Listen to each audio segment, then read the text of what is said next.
Hello friends, आज आपने धोरण 6 विषय गणित प्रकाश एमां एकम 1 प्रथम सत्र एमां जे आपणे विचारो अने शोधोमां 6 થી 9 ना दाखला बाकी मूक्या हता ते हवे आपणे आ विडियोमां जोईशुं। बराबर, हवे छठ्ठा नंबरनो जे दाखलो हतो कि ज्यारे तमे 1 થી शरू करीने 2 ની घातवाળી संख्या उमेरवानुं शरू करो छो एटले के 1 1 + 2 1 + 2 + 4 1 + 2 + 4 + 8 लो त्यारे शुं थाय छे। हवे आ दरेक संख्याओमां 1 उमेरो, तमने कई संख्या मळे छे, आवुं केम थाय छे। बराबर, तो सौथी पहेला आपणे जोईए तो 2 ની घात कई आवे तो 2 ની 0 घात एटले के 1, 2 ની 1 घात एटले के 2, 2 ની 2 घात एटले के 4, 2 ની 3 घात एटले के 8, 2 ની 4 घात एटले 16। बराबर, ए रीते चालू ज रहेशे। आगळ जोईए 2 ની घात उमेरता जे अहींया उमेर्या छे ए रीते सौ पहेला आपणे 1 लख्यो छे तो 1 तो 1 ज थशे। त्यार पछी जोईए 1 + 2 बराबर 3 थशे। बराबर, त्यार पछी जोईए आपणे 1 + 2 + 4 एटले 7 थशे। बराबर, त्यार पछी जोईए आपणे 1 + 2 + 4 + 8 तो सरवाळो थशे 15। तो अहीं आपणे जोईए के 1 3 5 7 15 ની जे श्रेणी मळे छे। हवे बधी श्रेणीओमां 1 उमेरीए आपणे, जेम के पहेला 1 हतो तो 1 + 1 एटले के 2 थशे। 1 आ 2 ની 1 घात छे। बराबर, त्यार पछी 3 + 1 एटले 4 ए 2 ની 2 घात छे। बराबर, 2 × 2 = 4 एटले। त्यार पछी 7 हता एटले के 7 + 1 बराबर 8। हवे 8 एटले 2 × 2 × 2 थशे। 2 × 2 = 4, 4 × 2 = 8। बराबर, एटले शुं थशे ए 2 ની 3 घात थशे। त्यार पछी 15 हता एटले 15 + 1 बराबर 16। हवे 8 × 2 = 16 थाय एटले 4 वखत 2 थाय एटले 2 ની 4 घात थशे। तो आ रीते आपणो आ जवाब थशे। बराबर, અહીં આપણે 2 ના ઘાતાંકવાળી શ્રેણી મળે છે। આગળ જોઈએ આપણે આમ થવાનું કારણ। તો શ્રેણી 1 3 7 15 નો નિયમ હતો 2 ની n ઘાત ઓછા 1 છે। આ શ્રેણીમાં આપણે 1 ઉમેરતા બનતો નિયમ શું થયો તો 2 ની n ઘાત ઓછા 1 અને +1 કર્યું એટલે -1 + 1 તો નીકળી જ જવાના, 1 માંથી 1 જાય એટલે 0 એટલે 2 ની n ઘાત એટલે કે 2 ની ઘાતનો નિયમ બને છે। ત્યાર પછી જોઈએ આપણે 7મો દાખલો કે જ્યારે તમે ત્રિકોણીય સંખ્યાઓને 6 વડે ગુણાકાર કરીને 1 ઉમેરો છો ત્યારે શું થાય છે, તમને કઈ શ્રેણી મળે છે, શું તમે તેને ચિત્ર સાથે સમજાવી શકો છો। બરાબર, તો ત્રિકોણીય સંખ્યાઓ 1 3 6 10 15 21 28 એમ ચાલુ જ રહેશે। બરાબર, ત્યાર પછી આપણે જોઈએ કે દરેકને આપણે 6 વડે ગુણાકાર કરવાનો છે એટલે 1 × 6 અને એમાં 1 ઉમેરવાનું છે +1 તો શું થશે 6 × 1 = 6, 6 ને 1 7 થશે। બરાબર, ત્યાર પછી 3 છે એટલે કે 3 × 6 + 1 તો 6 તાલી 18 ને 1 19 થશે। ત્યાર પછી 6 છે એટલે 6 × 6 + 1 એટલે 6 6 36 ને 1 37 થશે। ત્યાર પછી 10 છે એટલે 10 × 6 + 1 તો 10 × 6 = 60 ને 1 61 થશે। બરાબર, ત્યાર પછી 15 છે 15 × 6 + 1 યાદ રાખજો દરેકને 6 વડે ગુણાકાર કરવાનો છે ને પછી 1 ઉમેરવાનો છે તો 15 × 6 = 90 + 1 51 થશે। હવે આ બધી શ્રેણી જે છે એ ષટકોણીય સંખ્યા મળે છે આપણને। બરાબર, કઈ સંખ્યા મળે છે, ષટકોણીય સંખ્યા એટલે કે એની ચિત્રાત્મક રજૂઆત જોઈએ તો પહેલા 7 બિંદુનો ષટકોણ આ રીતે મળશે, ત્યાર પછી 19 બિંદુનો ષટકોણ છે આ, અને આ છે 37 બિંદુઓનો ષટકોણ। ઓકે, આ રીતે આપણે ચિત્રાત્મક રીતે રજૂઆત કરી શકીએ છીએ।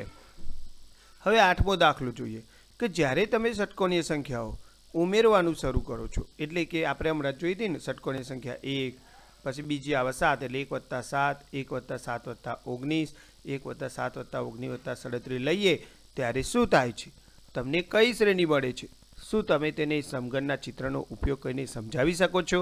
તો આ આપણે જોઈએ કે આ એક સમઘન છે। બરાબર, જેનું ચિત્ર આ રીતે અહીંયા બને છે આપણે જોઈ શકીએ છીએ। બરાબર, તો આપણે આગળ જોઈએ હવે કે ભાઈ ષટકોણીય સંખ્યાઓ કઈ પહેલાં તો 1 7 19 37 61 91 એમ ચાલુ જ રહેશે। બરાબર, હવે આગળ જોઈએ તો પહેલાં 1 હતો તો 1 બરાબર તો 1 લખીશું, ત્યાં છે જે એકનો ઘન છે બરાબર, આ જોડે લઈ લઈશું આપણે.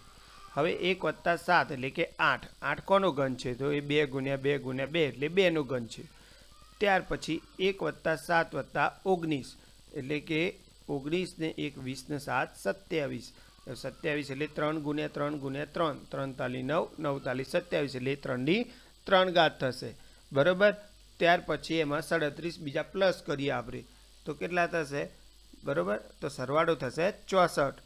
તો 64ના સરવાળામાં આપણે જોઈએ તો શું થશે?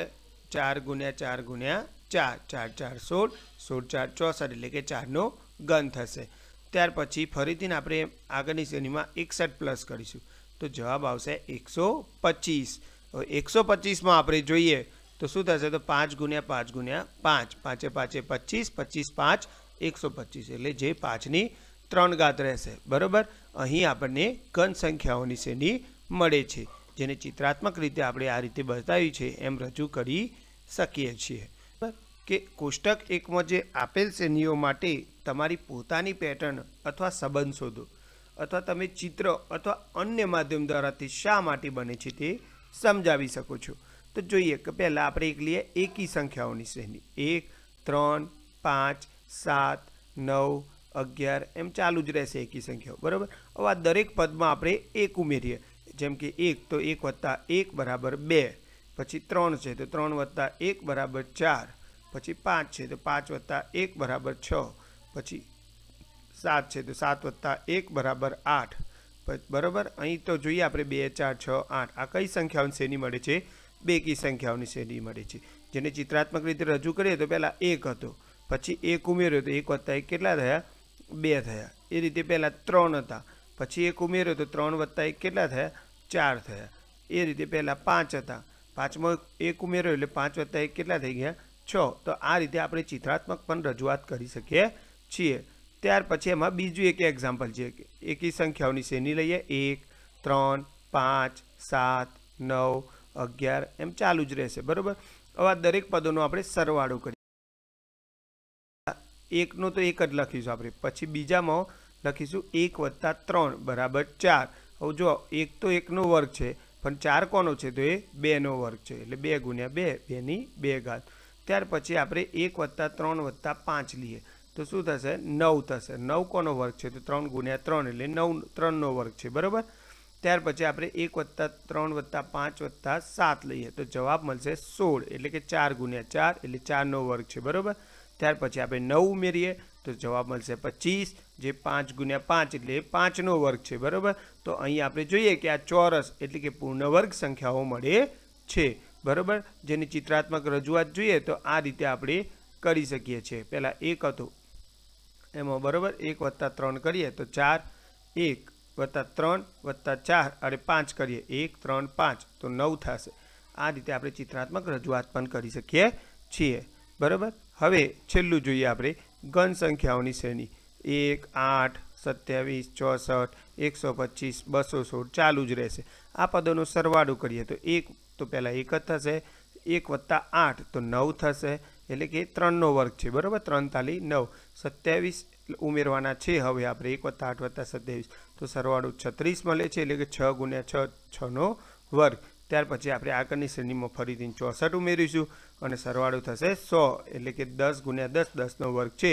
હવે આપણે આગળની શ્રેણીમાં 125 ઉમેરીશું અને સરવાળો થશે 225 એટલે કે 15નો વર્ગ થાય 15 × 15 બરાબર. તો અહીં આપણે જોઈએ કે આ જે ઘન સંખ્યાઓનો ક્રમિક સરવાળો કરીએ તો આપણને ત્રિકોણીય સંખ્યાનો વર્ગ જોવા મળે છે. આ 1 3 6 10 15 બરાબર 21 28 આ બધી ત્રિકોણીય સંખ્યાઓ છે અને અહીંયા જોઈએ તો ઘન સંખ્યાઓનો સરવાળો કરવા જઈએ તો આપણને ત્રિકોણીય સંખ્યાઓનો વર્ગ જોવા મળે છે. ઓકે, તો આ સાથે આપણો આ વિડીયો પણ પૂરો થાય છે. Good bye, have a nice day.